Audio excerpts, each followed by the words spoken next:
शं वरुणः शन्नो भवत्पर्यमा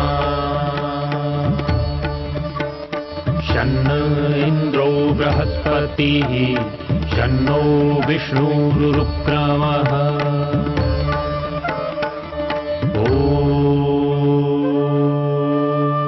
शान्ति शान्ति शान्तिः।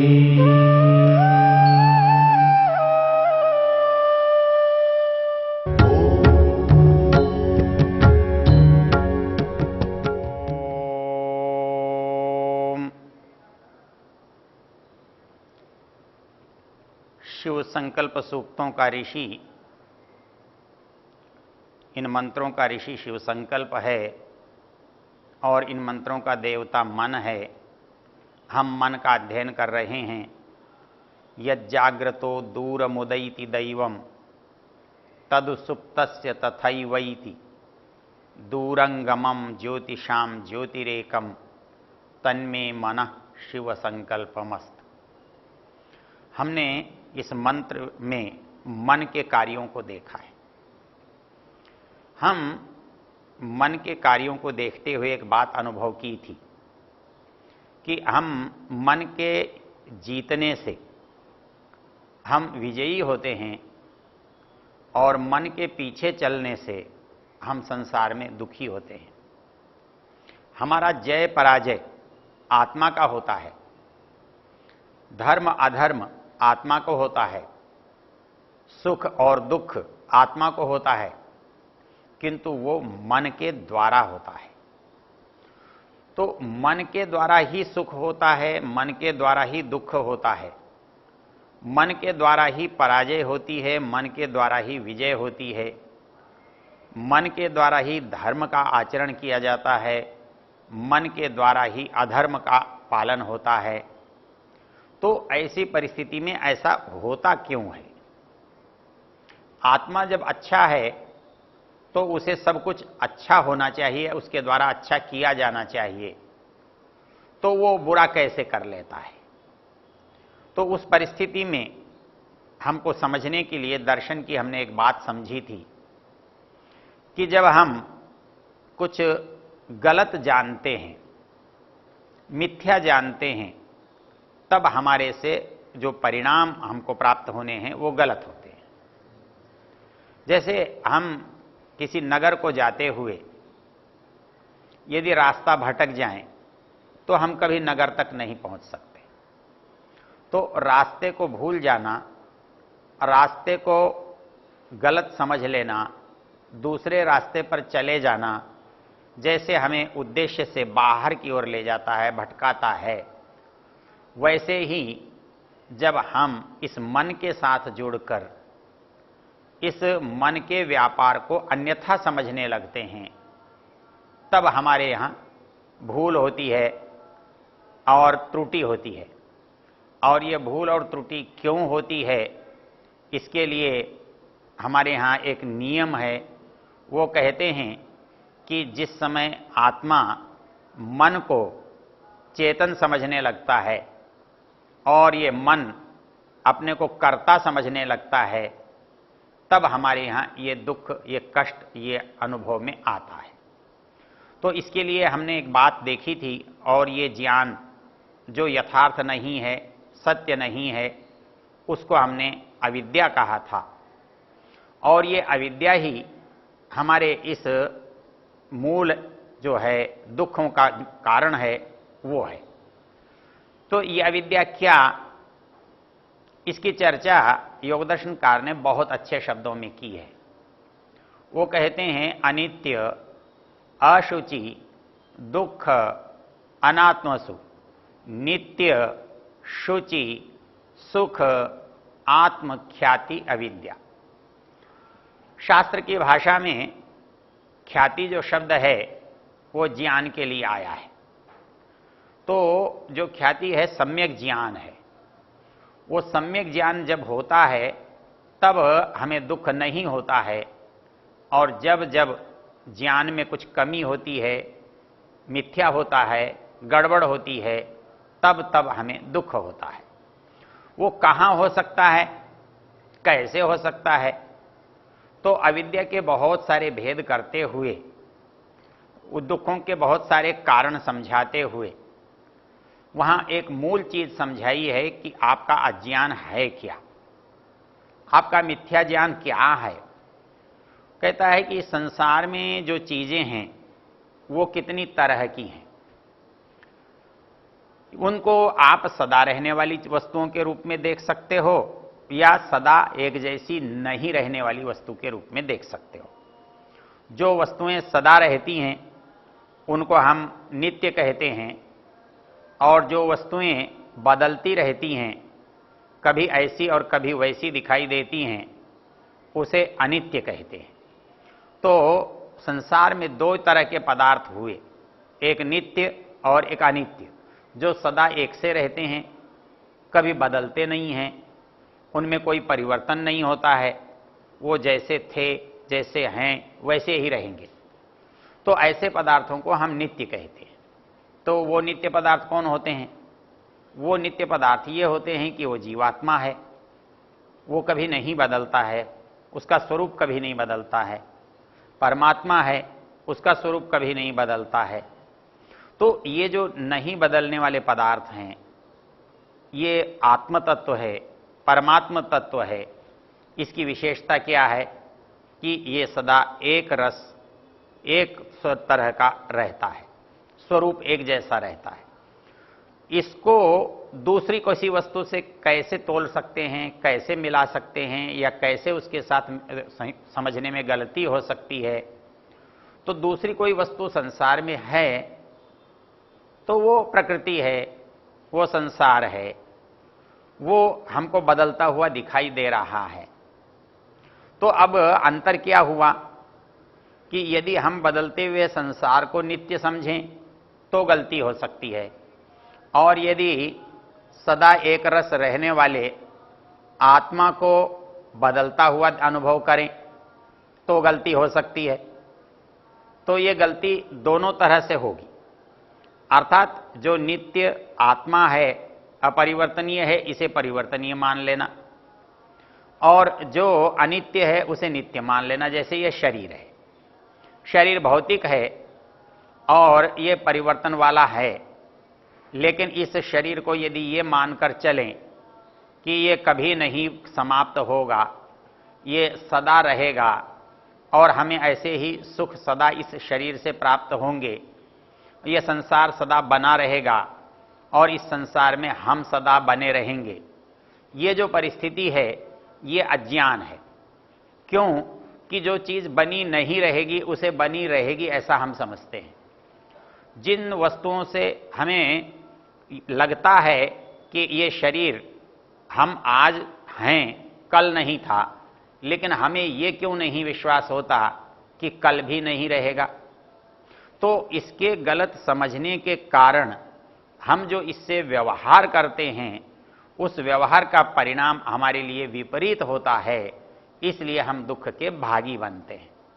इसलिए इस आत्मा को जो कष्ट होता है, जो अन्यथा ज्ञान होता है, वो उन अनित्य पदार्थों को नित्य समझने से होता है।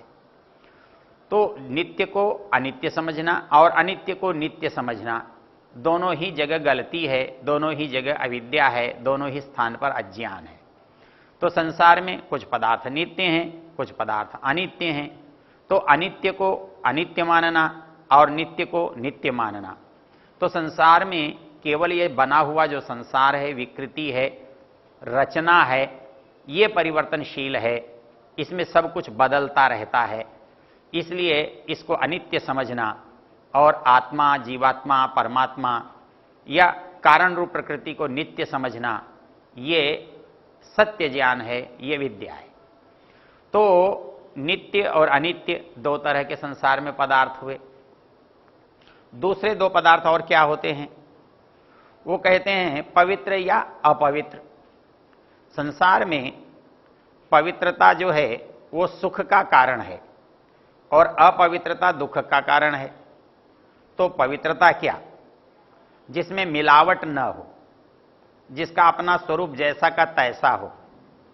जैसे पानी जैसा है अच्छा है, और यदि उसमें कोई चीज गिर जाए, मिल जाए, तो वो पानी अपवित्र हो जाता है, गलत हो जाता है।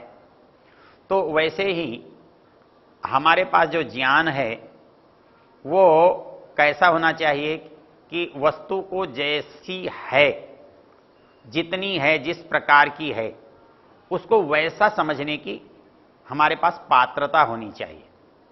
तो ऐसा ना हो कि जो अपवित्र है उसे पवित्र समझ लें और जो पवित्र है उसे अपवित्र समझ लें। वास्तव में पवित्रता आत्मा का धर्म है, और जब भी कोई अपवित्र चीज आती है तो आत्मा उससे दूर होना चाहता है, उसको अपने अनुकूल नहीं मानता है। योगदर्शनकार इस बात को शौच के रूप में कहता है, जिसका अर्थ है पवित्रता। और यह पवित्रता हम शरीर की भी करते हैं, और यह पवित्रता हमारे मन आत्मा की भी होती है, चित्त की भी होती है। तो ये जो पवित्रता हम चाहते हैं करना, तो ये पवित्रता करने से क्या लाभ होता है? क्योंकि आत्मा पवित्र है, इसलिए जो व्यक्ति जितना अपने मन को पवित्र रखता है या रख सकता है, वह आत्मा के उतना ही निकट होता है। इसलिए वो कहते हैं कि सत्व शुद्धि, सौमनस्य, एकाग्र्य, ये इंद्रिय जयत्व, ये सब पवित्रता से आते हैं। अर्थात पवित्रता का इतना बड़ा गुण है कि जो व्यक्ति पवित्र होता है वो अपवित्रता से दूर कर होना चाहता है, वो उतना उतना उससे दूर हटता है। इसके लिए शास्त्रकार एक बड़ा रोचक उदाहरण देता है। वो ये कहता है कि मनुष्य जब जितनी जितनी पवित्रता की ओर बढ़ता है, पवित्रता के लिए प्रयास करता है, उसको अपवित्रता से दूर होने के लिए प्रयत्न करना पड़ता है, और उसे अनुभव ये होता है कि पवित्रता केवल दूसरे में नहीं अपवित्रता है, केवल बाहर अपवित्रता नहीं है, बल्कि उसे अनुभव होता है कि उसका अपना शरीर भी बिल्कुल अपवित्रताओं से घिरा हुआ है। और जब अपने शरीर की अपवित्रता का उसे बोध होने लगता है, तब वो दूसरे के शरीरों से भी अपने को अलग करने की इच्छा करता है। इसके लिए शास्त्र ने एक सूत्र बनाया, शौचात स्वंग जुगुप्सा परैर असंसर्ग। अर्थात मन जब पवित्र होने लगता है तो वह अपवित्रता से अपने को बचाने लगता है, दूर करने लगता है। तो उसका मोटा जो स्थूल उदाहरण है वो उसका शरीर है, उसकी वस्तुएं हैं, उसका स्थान है, उसके वस्त्र हैं, उसके पात्र हैं। जो व्यक्ति पवित्र रहता है या पवित्र रहने का यत्न करता है, तो उसकी इच्छा ये रहती है कि उसके पात्रों को कोई न छुए, उसके वस्त्रों को कोई न उठाए, उसके शरीर का कोई स्पर्श न करे। तो ये जो परिस्थिति है वो शौचात स्वंग जुगुप्सा। और इतना ही नहीं, जब वो शरीर का अपना ध्यान और अध्ययन करता है तो वो अनुभव करता है कि इसको बहुत पवित्र करने पर भी ये सदा निरंतर अपवित्रता की ओर ही बढ़ता रहता है, इसके अंदर अपवित्रता ही बनी रहती है। तो उसे अपने आप से भी घृणा होने लगती है, अपने आप से भी वो दूरी बनाने का यत्न करता है। तो इस शरीर से भी वो भिन्न होना चाहता है, और जब इस शरीर के बाद अंदर की ओर पहुंचता है, मन की ओर जाता है, तो मन की अपवित्रता भी उसे उतनी ही सताती है। उसके अंदर आया हुआ बुरा विचार, बुरी बात उसके लिए खिन्नता पैदा करती है, दुख पैदा करती है। तो इसलिए वो प्रयत्न करता है कि उसका मन पवित्र हो, उसका मन शुद्ध हो।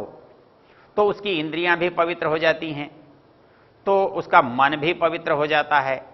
तो उससे क्या होता है? उसके लिए एक गुण दिया है यहां, सौमनस्य होता है। मन में प्रसन्नता का अनुभव होता है। अर्थात पवित्रता का जो संबंध है वो प्रसन्नता से है, निर्मलता से है, शुद्धता से है।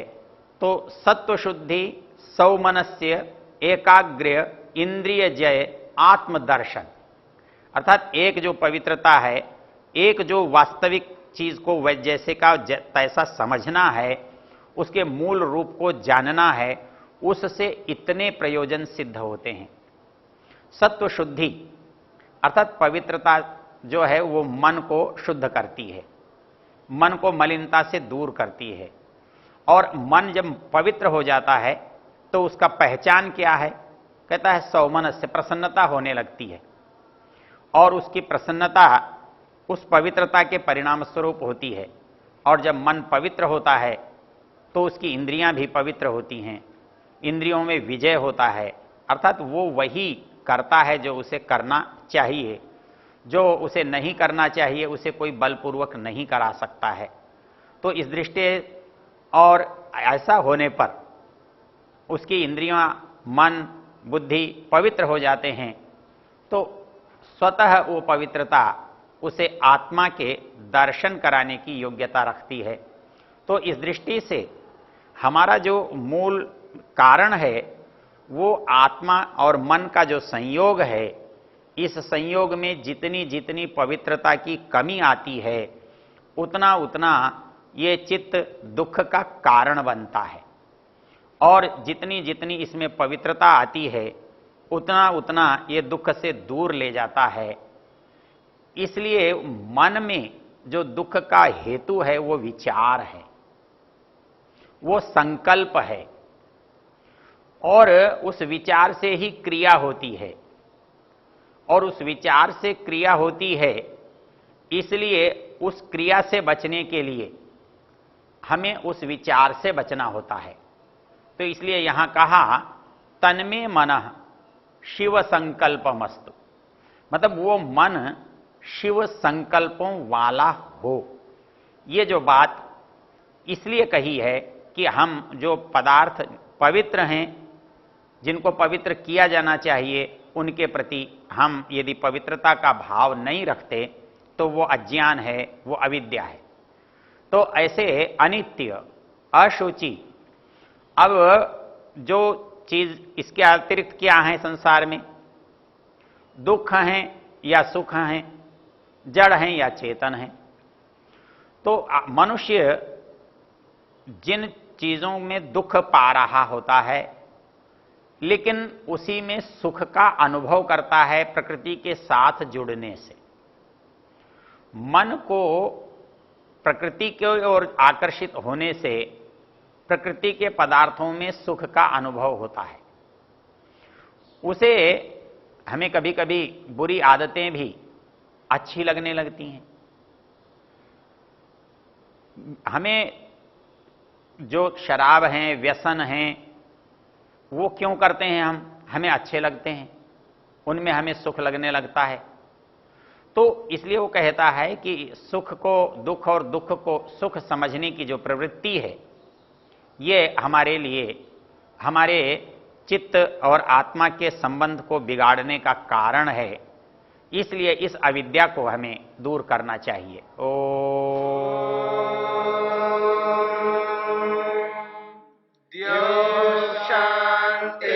शांतिरंतरिक्षं शांति पृथिवी शांतिरापः शांतिरोषधयः शांतिः वनस्पतयः शांतिर्विश्वे देवा शांतिर्ब्रह्म शांति सर्वं शांति